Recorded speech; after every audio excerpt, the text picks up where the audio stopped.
you ready to make some tasty comfort food? In this video, we are going to make some chicken pot pies using mason jar lids. So in other words, we are making mini chicken pot pies, but of course you can use this recipe to make a regular size chicken pot pie if you prefer. But let's get started.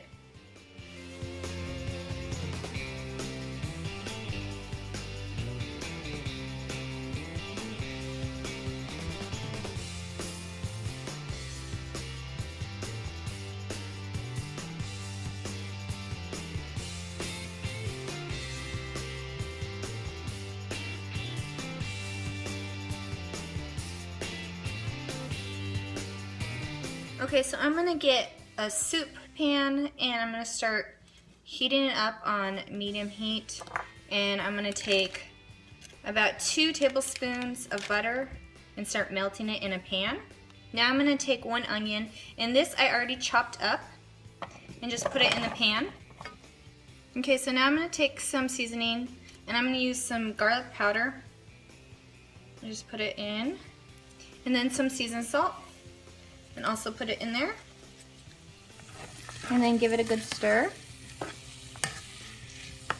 Now I'm just going to take some leftover chicken. So I usually take a rotisserie chicken, and I use the chicken breast throughout the week on my salads. And then for the leftover pieces that I don't use as much, I make soups or chicken quesadillas, etc. So with that, I am going to make a chicken pot pie with the leftover chicken. I just love this recipe because it's super cheap to make and it's delicious. Now I'm just going to take some chicken broth and pour it right in. And this is homemade chicken broth, but of course you can use canned chicken broth. So essentially we are making this kind of a mixture between like a chicken soup and a gravy. Alright, so just stir it. And we want this kind of thick. We don't want it too thin, too runny. Okay, so I'm going to use some frozen mixed vegetables and just pour it in. In the summertime, I usually use fresh ingredients like such as the carrots and the green beans. But since it is not summertime, I'm going to use frozen. And the nice thing about this is just convenient. You just get to pour it in. It's less work and it's still delicious. So you can pour in as many mixed vegetables as you want. It just really depends. I like the mixture nice and thick, so I usually like to add quite a bunch. Alright, so for some extra flav, I like to use about 2 tablespoons of chicken bouillon.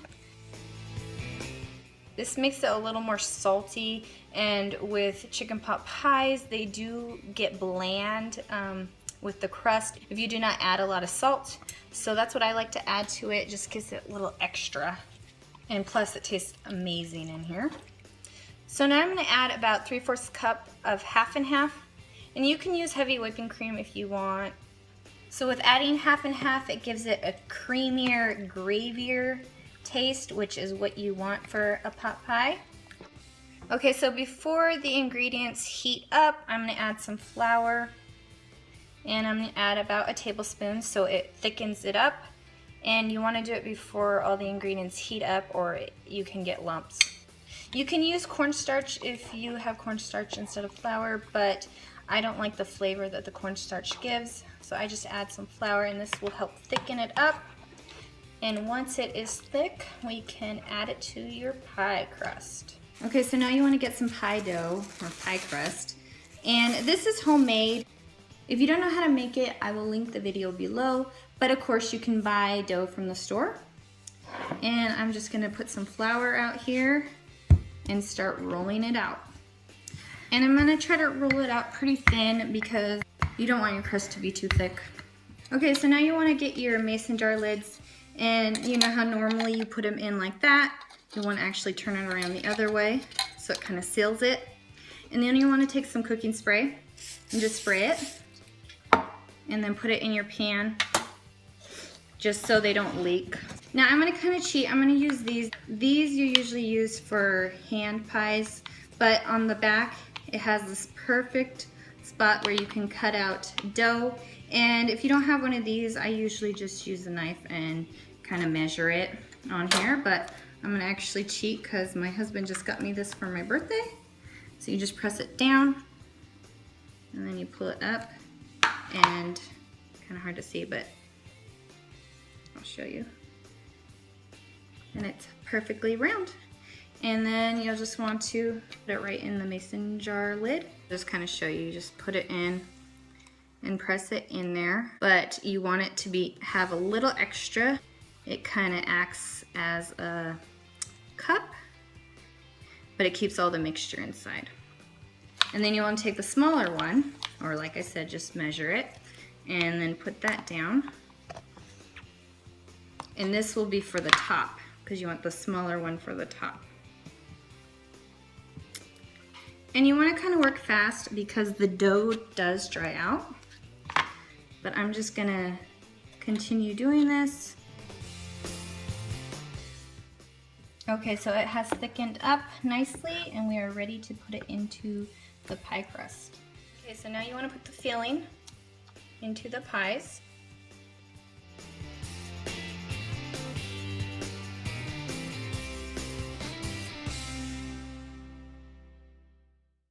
Now you want to take some egg wash, and this is basically just an egg that you scramble, and you'll want to put it around the side so that the top of the pie crust sticks to the bottom of the pie crust.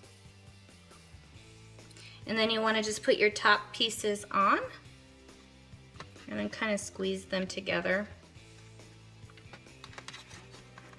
Go all the way around the sides, squeeze them together so that the mixture does not come out on the sides.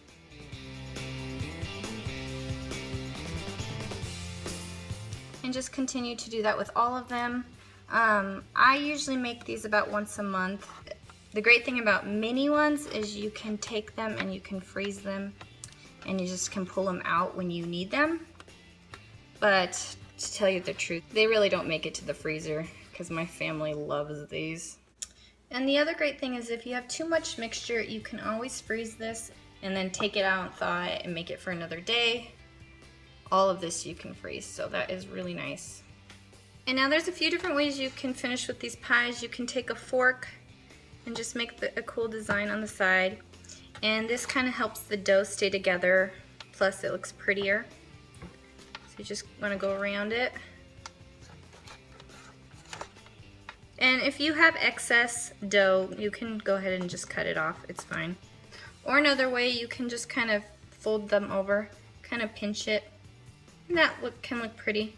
Either way, the whole point is trying to keep the dough together in hopes that none of the mixture will come out. And if you really want to take off extra, just take some kitchen scissors and kind of cut them.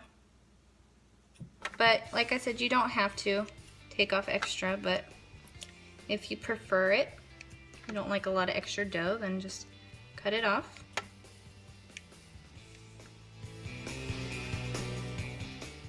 But I do prefer just the fork method. I find it just to be easier. Now you want to take a knife and cut some slits at the top of the pies. These are air vents to help release moisture so that it won't open up your pie. And now you want to take your egg wash mixture and just put it over the top. This gives it a nice golden brown color. Put them on all of them, and this is what it should look like. And you can make as many as you want pot pies. This time I'm going to make a ton just in hopes that I can manage to put some in the freezer before my family gets to all of them. But now we're ready to put them in the oven.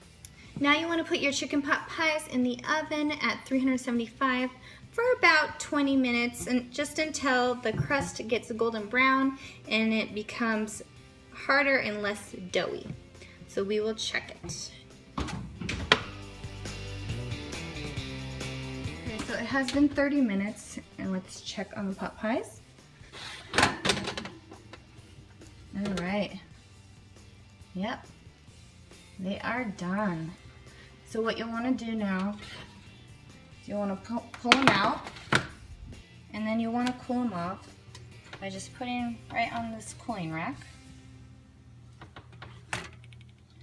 And you'll just want to cool them down for a little bit.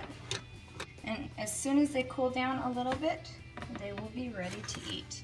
And in the meantime, I will take my other batch and put them right in the oven as well. Okay, so once your pot pies have cooled down, you can just go ahead and gently take them off of the lid. And if you can see, they come out perfectly. And then just put them on a tray or whatever you want, and they're ready to serve.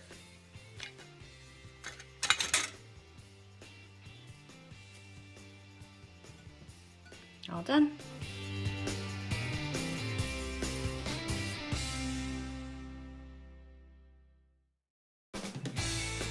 Thank you guys so much for joining me on making chicken pot pies. Aren't they adorable? And as you can tell, they're not that hard to make. So let's give it a try. These are so good, definitely comforting. And I want to give a shout out to my dad's channel. If you have checked it out, my dad does giant metal sculptures, really amazing. I will put a link to his channel in the description box, and you can also find it on the side of my channel. Thanks guys so much for watching this video.